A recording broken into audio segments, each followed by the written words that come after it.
There's a word, I can only say it in French. Redevable. I don't know how to say it in English. I'm sorry. Redevable means like it's a moral debt, like moral in Congolese. I owe Zambians something. Okay. Yeah. I owe Zambians. So from that experience, now that I'm seated here, I feel like I owe Zambians something. What I can only give them is the music of who they are, where they come from, where they are going. I want the music to give Zambians the pride, you know? I want Zambians to listen to the music and feel proud of themselves.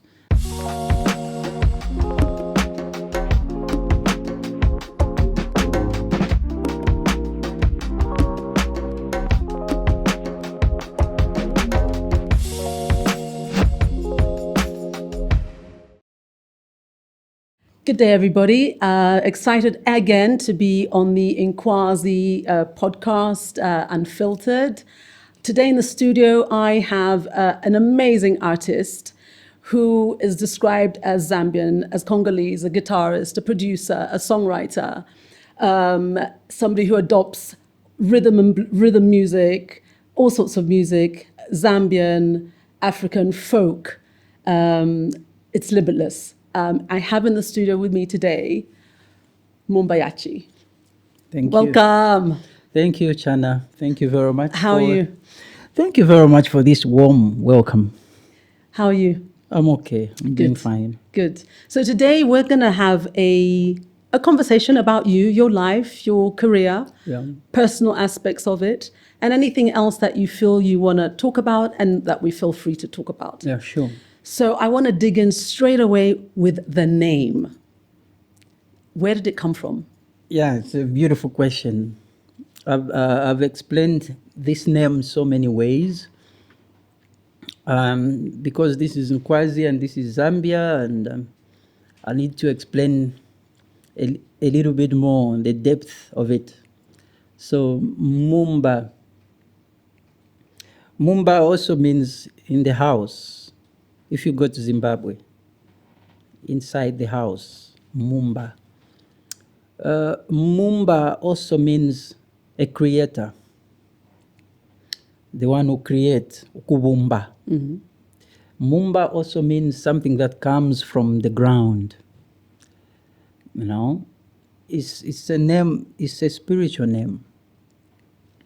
Mumba is it's a name of kings. So Yachi, for people who have read a bit, the chi is a chi vibration. If you go into Chinese spirituality, and then Ya is the name of God, the name of the creator of the universe. So his name is Ya.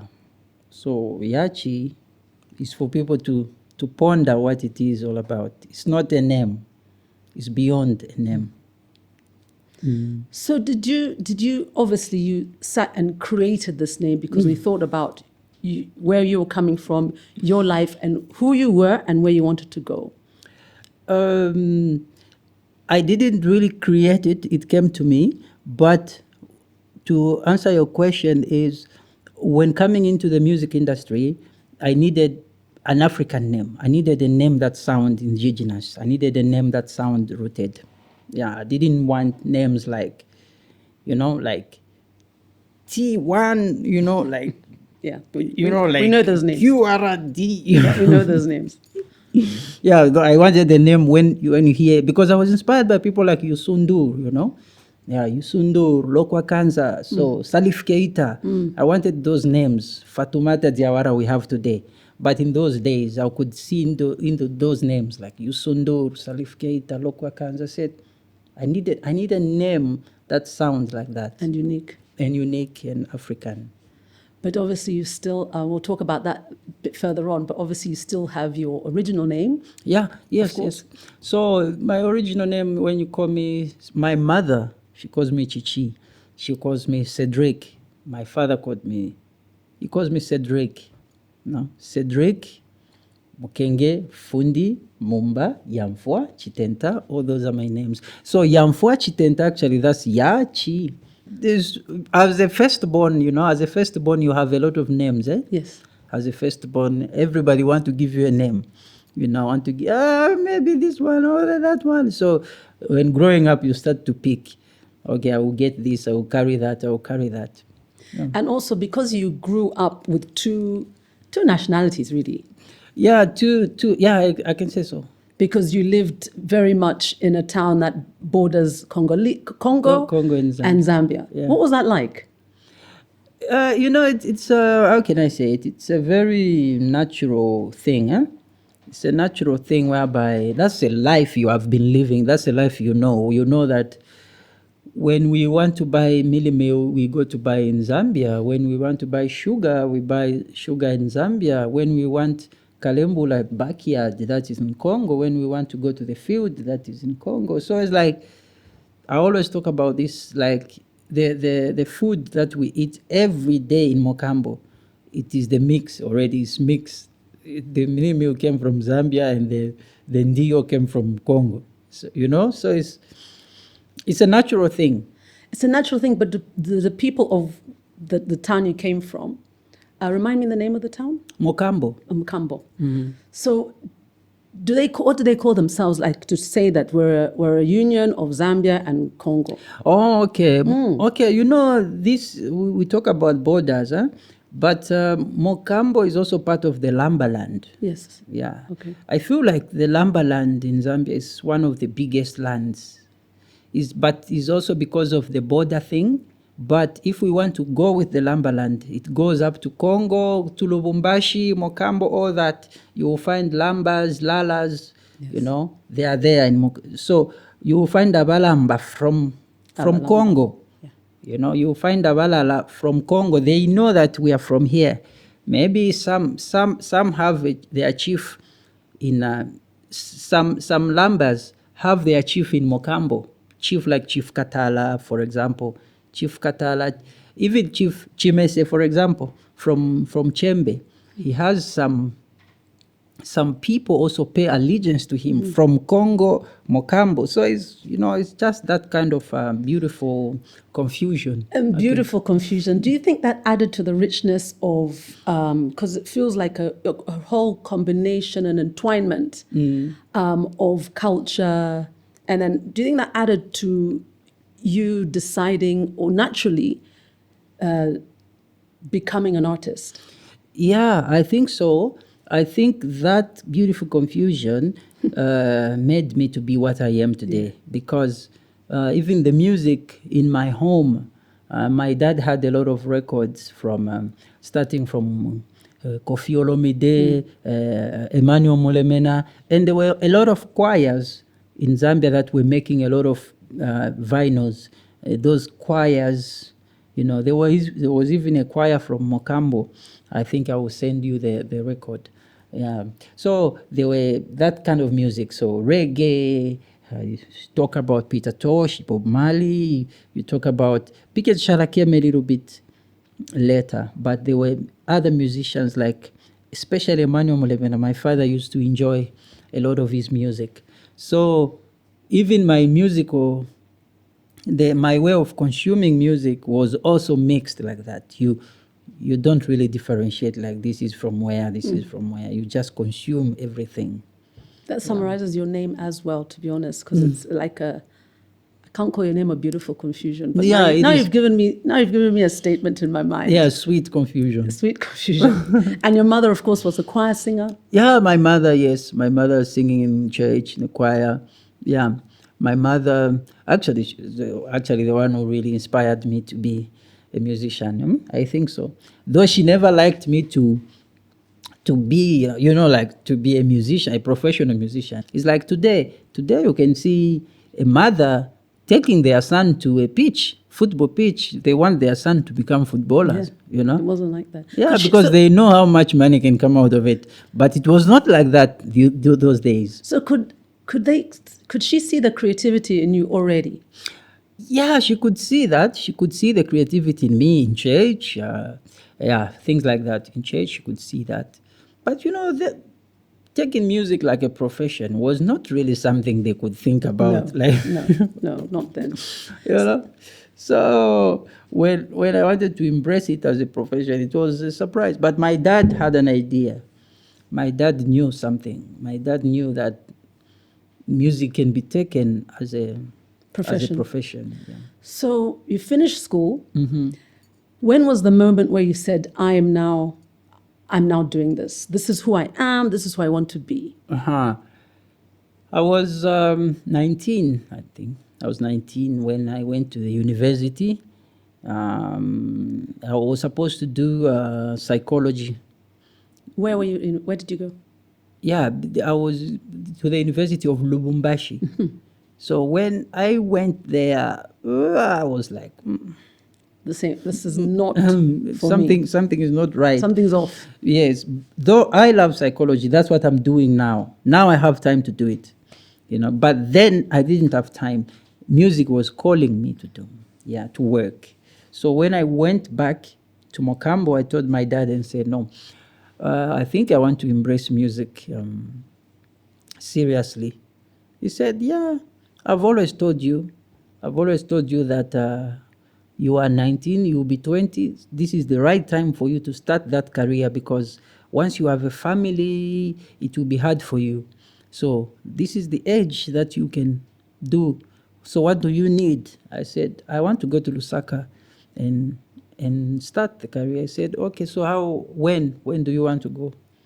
I said, oh yeah, I want to go with my friend here is ready. He said, no problem, I'll give you the money. He gave me the money. I came to Lusaka. What made you choose Lusaka when you knew you had the option of Lubumbashi? Because I've always been here, I've always been connected to Zambia more than to Congo. And then the time that I was growing up in Mokambo, Zambia was, it was the place that we knew. Going to Congo, like if you want to go to Lubumbashi, it is far-fetched. But going to Zambia is so close. And then even growing up, Lusaka was kind of, I can call it an El Dorado of our time. So all our friends, when they finish school, they will come to Lusaka. All of them. After finishing school, you go to Lusaka. After finishing, so even for me also, I got into that dream, After I finish school, I'll go to Lusaka.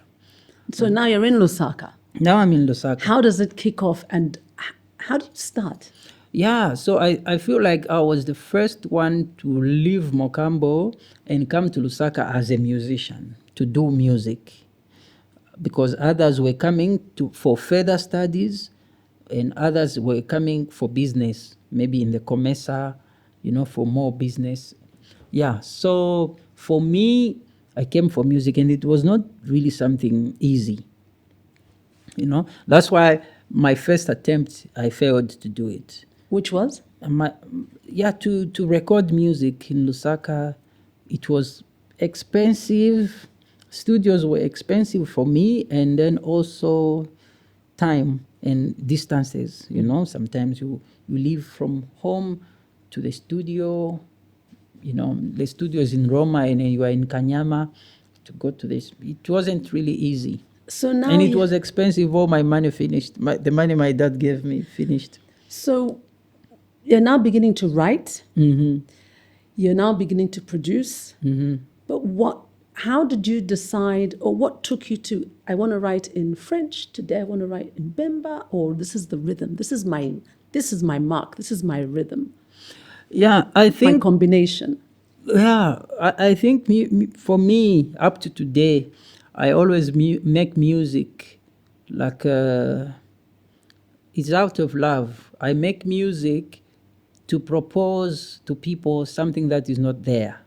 Like, what if we did music in this way? My music is like a question, like to say, okay, you are listening to this a lot, but can you also listen to something else like this?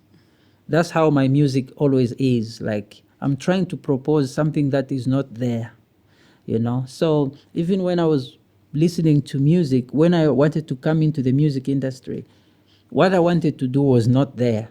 So it has always been that quest of, Taking us there. yeah, providing something else. Yeah, because for me, I'm always I'm always that person who doesn't follow trend. You know, I'm a very big Michael Jackson fan. Very, very big fan. If there is a Michael Jackson fan bigger than me in Zambia, I don't know. But I haven't watched I was going to go there. haven't watched You it. need to watch it. But I haven't watched it. And when you watch it, there's so many, you're going to re-fascinate yourself with him Exactly. because there's so many stories, documentaries around it, but it's a fantastic production and you'll love it. Exactly. Yeah. But you know why I haven't watched is because there's always that thing in me to say when everybody's running to something, I'm I'm going the other way. I feel like I can't get Not into a the trend. Yeah. You know, which is not a good thing per se, but I feel like that's how I am. Like even Titanic, I watched Titanic 5 years later. That's when I went to watch it. So it's like, for me, I always want to propose something else to the I'd have people. loved to have the conversation about the movie with you. So now, please, Yeah. when you watch it, can you? Okay, but you know also about the movie, every day I watch a Michael Jackson documentary, Right. a Michael Jackson interview, a Michael Jackson, anything to do around Michael. Yeah. If I show you my YouTube, you will see things about him. But what I mean is I would love to go watch the movie, but I don't want it to distort any real information about him. You've got I only pray that it is accurate, and then especially how we know him, how we love him. I will want his good picture to be portrayed. I just don't want him to be. Don't disturb my Yeah. my image. No, yeah, exactly. I feel like it's me. You know, Yeah. I feel like I don't want people to dent him more. I hear you. So we've talked about Michael Jackson, now that you're onto it. Who else really today, and people who have, obviously, you admire him because he didn't follow trends. He set his own trend. He set things, we're fascinated about somebody who was in an oxygen tank. He never was. But you also have that aspiration to have a curiosity about you is how I feel, and that's why you people are going this way and you're going this way. So what you decided, did people try and distract you when you said that this is where I am, this is what I want to do? Did you get anyone saying this is not what you need to be doing? Everyone's doing, like you say, they're coming to Comesa, they're doing business. Did anyone try and derail you? Mom and dad were supporters. Did you have people saying, what are you doing? Too much. You will find people who will tell you that. Are you normal? Is that something that you can really do? Do you really think you can become like that one?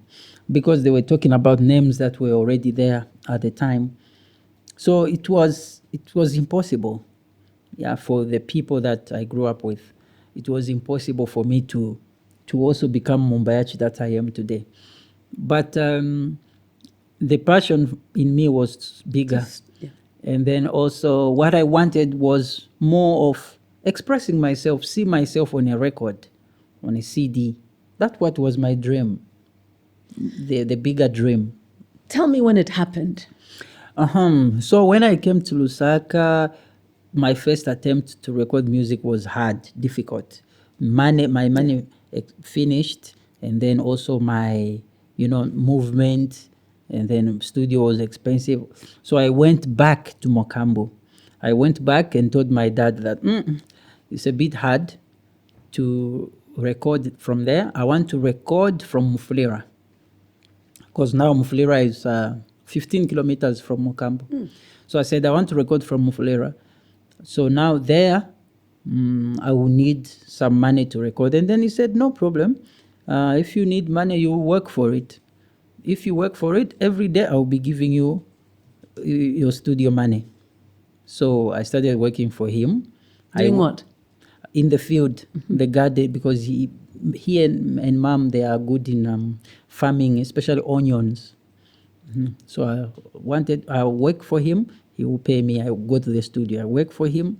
Yeah, sometimes he will send me to Mufulira to buy him some stuff, because he also has a shop.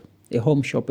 My dad is a very well-known person in Mokambo. It's called Tip Top Business. So if you go there, you just ask anybody, even a little kid, say, take me to Tip Top. They will take you to my parents. So he has a shop. So also, if you want to buy some stuff in Mufulira, I go buy for him. Or if you want to buy some stuff in Lubumbashi, I go buy for him. So that's how we paid the studio time in Mufulira. And then from there, I even made a video with the guys from Mufulira, Tokoza. We made a video. I got the video. I came with it to Lusaka. I took it to TV stations. That time, that's when TV2, ZNBC TV2 was opening. So I gave them the video. So because they were into transmitting, testing, they were just opening it. So they were just testing there. So they were happy to take it for that reason. They were happy to take it and play it over and over.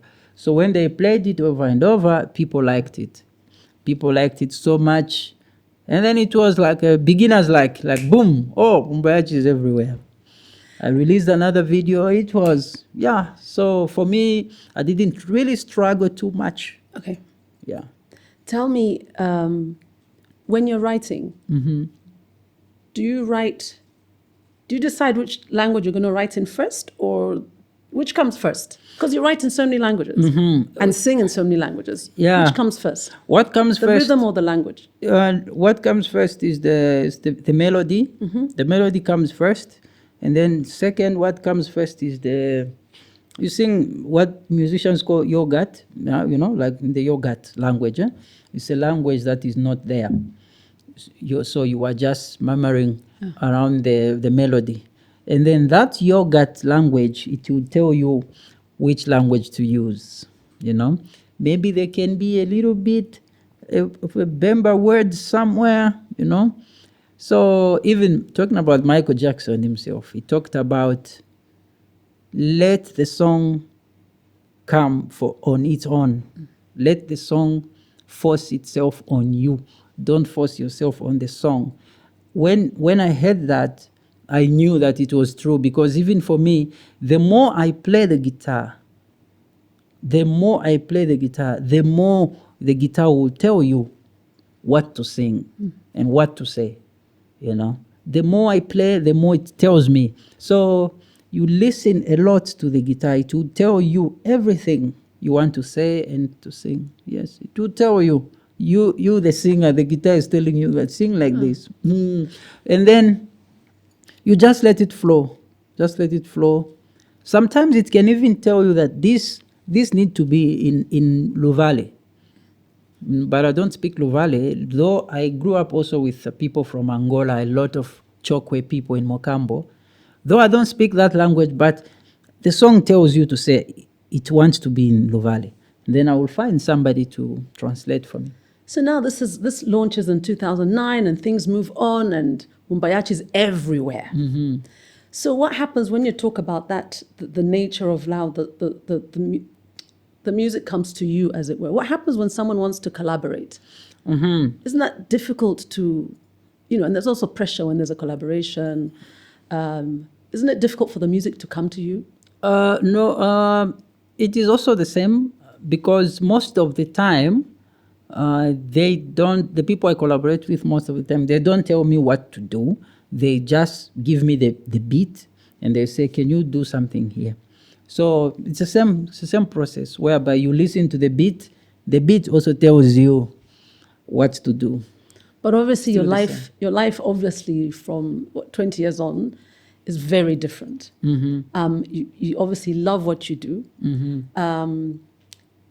Do you see a space now where you're going to expand in that? Obviously, at one time you were in film. So I don't know if film is like as the secondary part. You even went to the Paris Film Festival. Is film sitting at the back of your mind, or is it still, the focus remains music? Yeah, I think music and film, they work together. Yeah, so it's not too far-fetched. Like the music videos we make, those are movies, really. So I can't really say that I might transit into movies, but to make a movie is also part of me. It's also part of my creativity. It's part of my craft. It's part of my music activities. So I would really, really love to explore more the film industry. Tell me about Tazara, the movie. Yeah, Tazara, the movie, because we did a song. I did that song Tazara because I was thinking of how to unite Zambia and Tanzania, and then I thought and said, what really can I put to unite these two countries? And then I remembered the Tazara Railway, and then I was thinking too much about. I did a lot of research on it, so I called Mr. Mutembo Ndeke, who is a filmmaker. We sat down. He said, "You know what? We can make this a short film, not just a music video. It's actually his idea."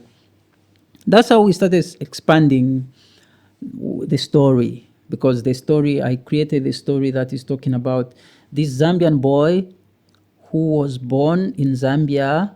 The father came from Tanzania. He came to work on the railway, and then he met the mother, and then he went back to Tanzania, and then the boy wanted to find out from the mother, who's my dad, and then the mother told him that your dad is in Tanzania, so he went to find the dad in Tanzania. So that's a story, and then we made it into a movie, and then we really put ourselves into it to make sure that it's a good movie, and then it was. Fantastic. So now I want to dig into a couple of experiences that you've had which unite your Zambia Congolese heritage, which was your experience in 2017 when you were forced to go back to the Congo. What happened? Yes, I think that was it was a very, how can I say it? It was a very decisive moment of my life, and then very, which words to use? Very cardinal point in my life, a very important part of my life, because that was a time when, now looking back, this is when I realized that it was a time for me also to know who am I, like, where do I really stand? Belong. Where do I really belong? And then also, even if you are from Mokambo, but who are you really? So that moment for me, like the immigration it was a deal. You are doing allusion with the immigration, right? Yes. Yeah. When so you were effectively deported. Yeah, effectively deported. Yes. So the immigration wanted to know, who is this? Who is this person? This is what we always talk about when we are me and my brothers or whatever, we are chatting. When you are a lot of you, when you are so many of you in a room, somebody will just say, okay, tuwafura sana guys, tuishibane first. Who are you? Give us your papers. Things like that. So I think the immigration also doing their work, it was also about to know, who is this person? So yeah, that's how I went through all that episode. But it is today that I'm just going through it and say, okay, that was just a way also for me to remove a lot of confusion in my head, this sweet confusion we're talking about, to remove those confusion in my head and know where you stand. At the time, because Zambia was your home. Still is, yeah. It is your home. And did you feel rejected, or was it painful? As in, the Zambians are now saying, like, you are not one of us, go back to where we think you should go. Yeah, no, I never felt like that. I didn't feel like that because it was other way around. The people, the support I had from the people was so overwhelming. The people really were on my side. The people wanted. There is that. That's what I say in Bemba. I say inendi Mwinankashi. Mwinankashi is loved by everyone. Yeah.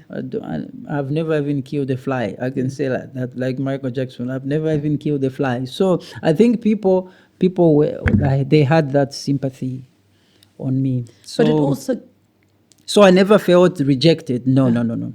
And even the when I was in the remind or in the, I can call it prison, when I was there, the support was tremendous. You when know. you actually remanded, like you actually spent time in a prison, or it was just like you need to go back, or Ah no, I had to spend time in a prison because before? yes, I had to spend time because according to the laws, for example, if they get your papers, Oh, yeah, then you are you're an alien. you are an alien. Then Okay. they have to keep you somewhere. Okay. Yeah, so Yeah. that's why. And then I was not supposed to take longer because it was 2 weeks. I was not supposed to take 2 weeks because we needed to make other papers like temporary papers for me to come out. So the time to make those temporary papers, that's why I took a bit of time in there. But that experience, again, made you, and it refocused you, and it cemented Mumba Yachi. Yeah, that experience, it's a beautiful experience because it has made me be. There's a word, I can only say it in French. Redevable. I don't know how to say it in English. I'm sorry. Redevable means like it's a moral debt, like moral in Congolese. You I can, owe Zambians something. okay. Yeah. I owe Zambians. So from that experience, now that I'm seated here, I feel like I owe Zambians something. What I can only give them is the music of who they are, where they come from, where they are going. I want the music to give Zambians the pride, you know. I want Zambians to listen to the music and feel proud of themselves. That is the only thing that I feel I can give. That's what I mean by redevable In Congolese. in Me, I can Congolese. understand it like that. Yeah, sure. During this time, of course, you referred to your beautiful wife Hmm. and child who was 2 years old. Tell me that connection when you were going through this, now a beautiful moment, actually, when you've reflected Beautiful on confusion. it. What was that like for having your wife there, part of that journey, your daughter, you're going through this? Actually, I wrote a book for my daughter while I was there. So I'm trying to find time to publish it. It's a letter that I wrote for her, but it's a very long letter. Very long letter. It's a book. Yeah, so it was a beautiful moment. But okay, talking about that particular time, yeah, it was that time to say, I think that book will answer this question. Okay. Because I was telling her that, now I'm in prison, but what you have to know, this is your country. You have to be proud of your country. You have to love your country. One day you will save this country, because I always say my daughter will save this country a lot in so many spheres. Yeah, so I was telling her things that she need to be strong. She need to, maybe we might not meet again, but you need to love this country the way I loved it, and you have to work for it. The people need your service for this country. But obviously, you now have 2 children. Yeah. Yeah. Yes. Tell yes. me about your wife. Tell me about your children. Yeah, but I don't talk much about that. About You can. those. You can today. Yeah, but I can talk about. There's also Kemi. Yeah, Chomba. Yes, Chomba and Fundi. He's also a Fundi Chomba and Amor. That's the elder sister. That's my daughter. Amor Kasongo. So French. I'm hearing French. I'm hearing Bemba. I'm hearing Oh, the name Amor. the names. Yeah, Amor. Like it's like what Love. is yeah. Love. So, but I love to call it Amor. And then I can also reverse it to call it Roma. But it's, Spanish, amor. Amor. Amor. And then when you reverse it, becomes Roma. I call her Roma. Okay. And then, and Kemi, the brother, Abraham. And how much support how much does it mean to you to have them around you in your beautiful journey? Yes, those are that's what I like. What I like about them is that there will be people that will really defend me, in a sense that the way people know me is not the way they know me. You know, they know everything I want to do. They know I'm preparing myself to do this. And when I do it, people will say, it's crazy, it's not normal, it's crazy. But for them, they saw me preparing it, They saw working the on process. it. Mm-hmm. It feels a bit like Michael Jackson. One person out there, people know what's happening. The people close to him know the process. Mm-hmm. Different person at home. Mm-hmm. Yeah. Yeah, those are the kind of thing. Yeah, so for me, I just want them to be more, I want them to have the heart for the people. So what's the one lesson you've probably said it already, have a heart for the people. I was going to say, what's the one thing you want them to live with from you as a dad? And in fact, to have a heart for the people no matter where you are. Because they won't necessarily, although you're saying they'll serve in your mind, they won't necessarily always be here. And listening to your vision of being so worldly, they could end up anywhere. Yeah, I was thinking a lot about love, about love, and then about even we talk about business, for example. I would want them to have love in their heart, love for the people, meaning even in business has to be done out of love. Passion. When you love people, you will say, in Zambia they don't have this thing. If I go to Tanzania, I buy it, I bring it to Zambians, they will benefit from this thing. Not because you want money, but because you love the people. You want them to have that thing that is in Tanzania. You want to bring it to them. So I would want people to have love in their heart. Everything people want to do has to start from that point of, I'm bringing something to the people, something that they don't have. So that's what I always do to my children. I always tell them to have love in their heart, so that everything they want to do, it has to come from that place of love. And then money, and then these other things, they will come naturally, because love is the foundation. You mentioned about them being somewhere else, or me being worldly, or they can be somewhere else. Yes, the world is a village now. Yeah. The world is a village now. But what I can say is they need to. There's a book that I'll publish. Yeah. Another one. So the book for my daughter I already wrote it, so it's already there. It's manuscript. It's like, and then there's another one that I'm writing, the theories of the Zambian idea. I would want them to embrace that idea and work for Zambia and help enhance or contribute to the Zambian development, because Zambia is the future of the world. That's really great. You say this, but do you think some people find you a bit controversial? Yeah, it's okay. Where would they find you controversial? I can't pinpoint. Yeah. I can't say here they find me controversial, there they find me. I don't know, but I understand. If they find me controversial, it's normal.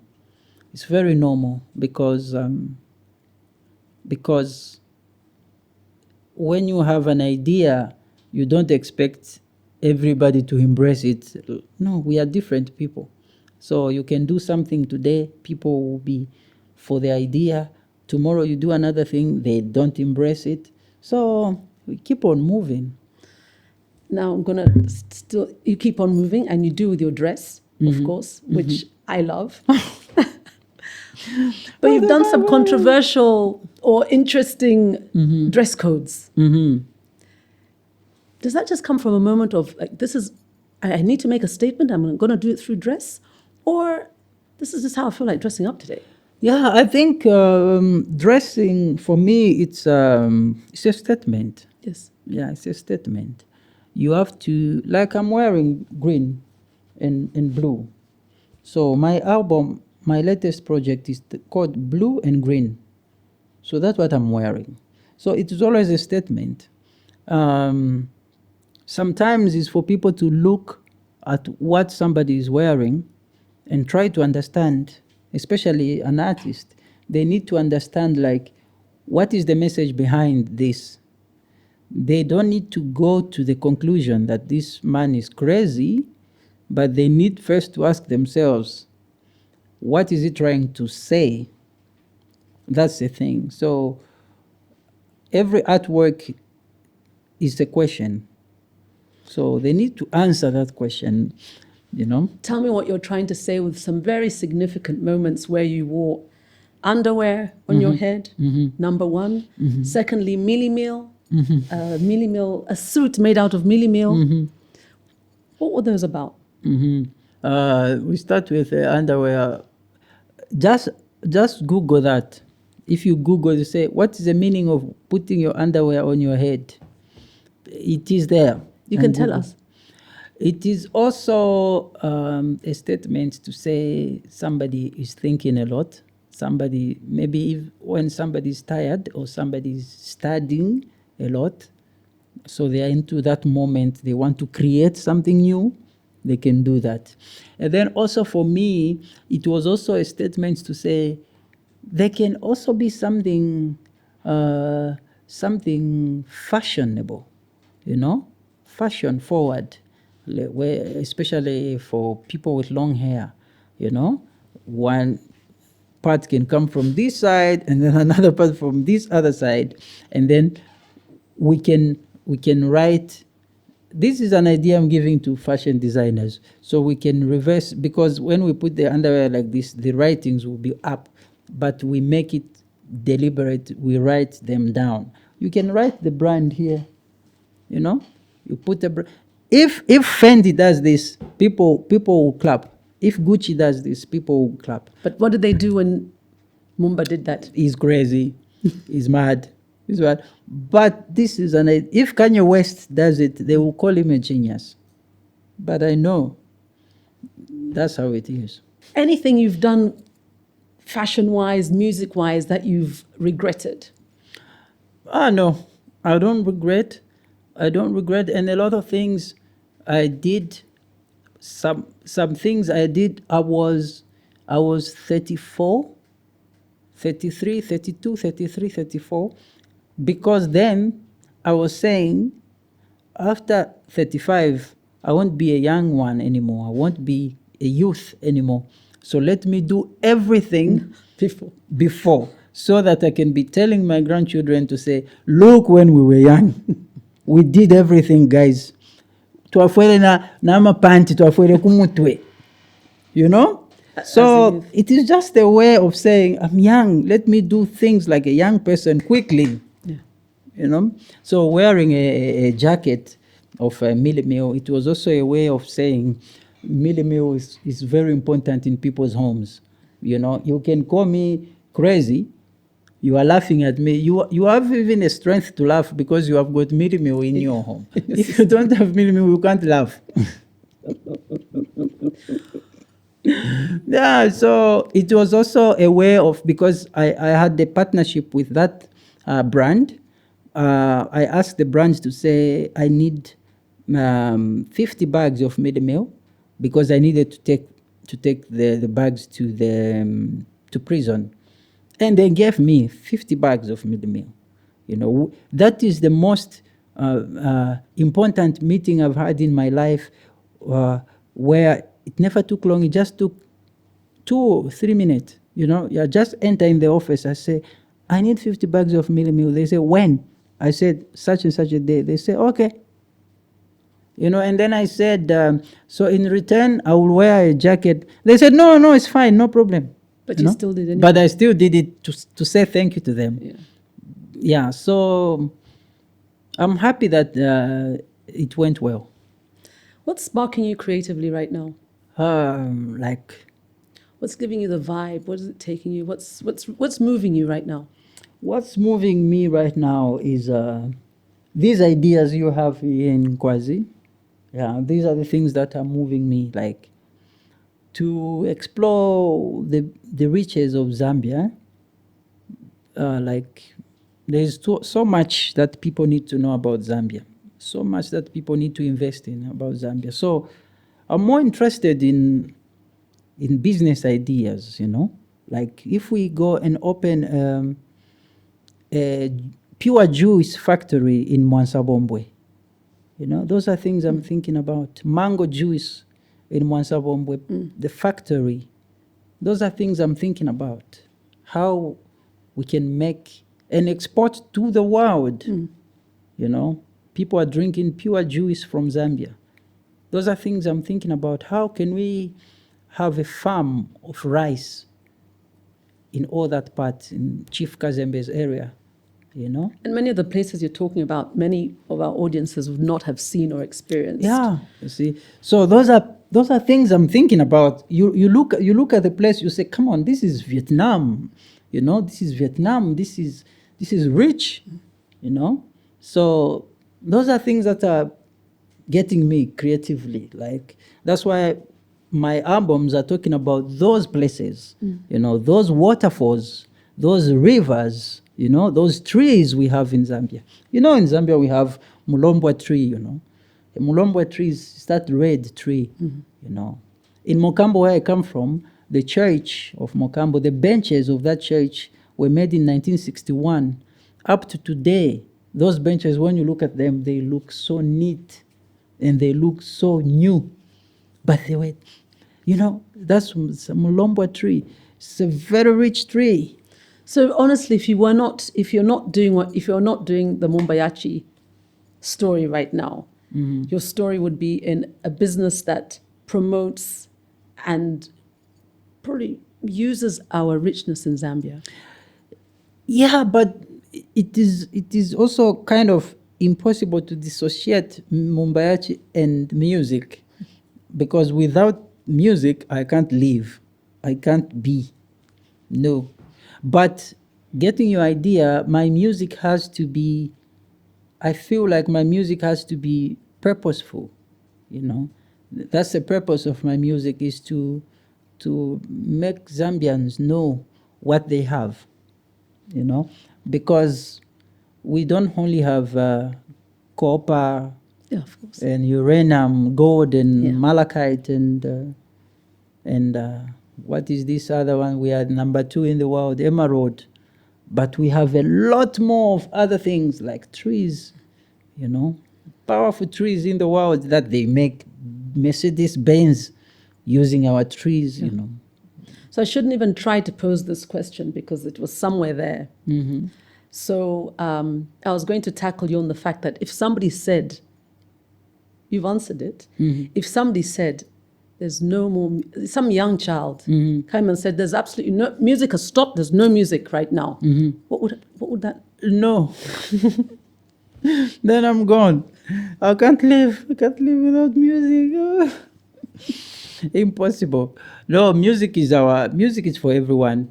Yeah, music is for everyone. Music is what we are. Yeah, but maybe your question is, what else can I do apart from music? Yes. It is something else, but it's just around music. I think maybe I can be A fashion designer for me. maybe a fashion designer, talking about, you know, creating. Me and my madam, we create. She's into fashion, so she would talk about, she want to create this, she want to create. Maybe I can be the assistant to my madam, or I can be a teacher, or I don't know, a teacher of history. I love history. Yeah. I can tell. So tell me actually, so because of your different languages, so do you call her Madam? Do you call her Vanashani? What do you call her? No, just call her, yeah, madam, it's okay. Madam. Yeah, madam. Oh. Tell me more about how now that you've reached where you are, how else does the family play, the wider family, how are they playing a role and supporting you and guiding you, or obviously there's some things that they're doing for you in the background. How does that work? Yeah, my mother now, the one who was against my career, today she's just like, you can sing like this, eh? Oh, Vaingila Monomba. You know that song? If you go with it like this, or maybe when I'm playing a guitar at home, I'm playing a guitar, she will be listening to me playing, she will be like, here, sing like this, you know? So there's that, and then my family is always supportive, very supportive, very, very supportive. They always pray for me. Yeah, so they don't do much, like in terms of doing, but their support is something that I feel every Moral. day. It's emotional. Emotional support, Yeah. yes. And I'm sure your family isn't just, as other parts of the world would know, just the mother, father, brother, sister. It's from what Yeah, it's yes. bigger than that. Yes, actually, the song in the album, there are two songs like Mweru and Mango. Those two songs were composed by my cousin. It's my cousin who composed them, and he sent the melody to me, and I love the melody. Yeah, so the family is big, like Africa. Of course. So tell me more about the current album. Yeah, the current album is about that. It's two albums, a double album, Green and Blue. Green is about the vegetations of Zambia, the flora and the fauna of Zambia, and yeah, actually what I was talking about, to make people know about what they have in Zambia. They have a lot of riches in terms of the landscapes. Yeah, and then the blue is about the water bodies of Zambia. We want to talk about the Tanganyika, the Bangweulu, the Tumbachushi Falls. I wanted really to also visit those places. I was about to ask, have you visited all those places? Yeah, I've been there. Been there Yeah. to work on my videos, and then also my self-imposed residency, where I need to talk about the things I know. Talk about the things I've seen. Yeah, so I've been there. Tell me about the best food and where you have to go to get the best food that describes it. Kwena nafika, kwena ndipanganda. I'm at home with this. By the way, I can say to all the places I've been in the world, I can say in Egypt they eat, they have a lot, that place is blessed with abundance of food. When I read in the Bible, now I understand why the children of Israel were telling Moses to say, take us back to Egypt, where we used to eat. When I went there, I understood to say, okay, here people eat. But there is something very particular about Zambia. There is something very particular when they talk about the mateveto. Of course. It is very Zambian and very, very unique. All the places I've been, there's something about Zambia, where they teveta you, they just give you everything there. Maybe you just come, you say, I want fish and shima, but they give you more. Visashi, what. So for me, being in every mateveto restaurant, yes, I want to be in any mateveto Be able restaurant. to pick what I want. Because mateveto restaurant, they really remind me of home. Yeah, they remind me of my mother. Yeah, so I can't really pick a place, but any mateveto place reminds me of home. And you've talked a bit about, obviously like Lake Tanganyika, all the fish there, and well known for it. Yeah, that one. Those are kind of things that I really ponder about them, like how can we invest in those, the fishery? Yeah. How can we invest in fisheries? For example, when you look at the layers of these lakes, because Lake Tanganyika is the deepest lake in the world, So when you look at all those layers, how many layers have we reached with our fishery industry? There are other layers down there. Those fishes, they get old. And they are born Anyway, I want them to I want them to come to us. But what I mean is, those fishes there, they get old underneath there. So I don't know. Our fishery, maybe we just reached the third layer. I don't know. Yeah. So those are the things.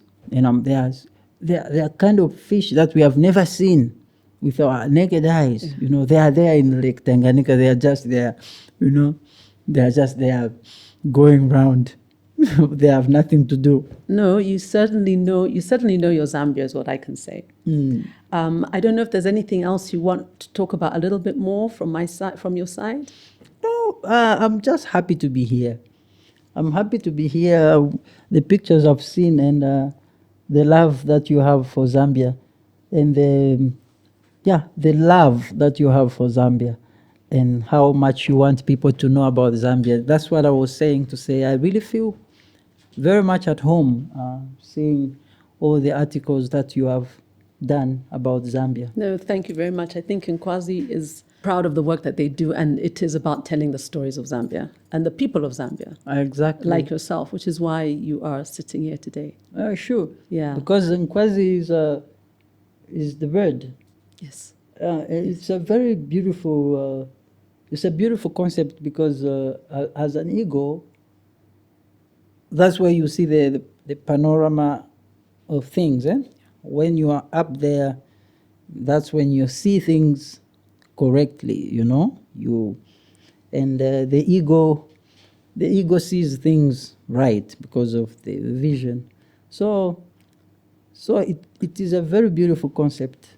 Thank you. This. But I have to say, as we close up, you have given a real insight of your own panoramic view of Zambia. And it's again, a beautiful, very sweet story that you've unraveled very well for us today. Oh, thank you very much. So I'd really like to thank you for today. Thank you for our conversation. Thank you, Nkwazi. Thank you, Chana. For today, believe it or not, we've spoken for quite a while. I know he won't believe the time because I was so fascinated with his stories and his love and education on Zambia. So I'd just like to close up with a massive thank you for coming through. Thank you very much. So today I had in the studio with me Mumba Yachi, and believe me, I have once again learned so much about a really fascinating is even a very weak word, a very rich individual who is rich in his culture, rich in his music, and rich for the future of Zambia, which he expresses in the most magical way through his artistry, his fashion, and of course through his music. Thank you.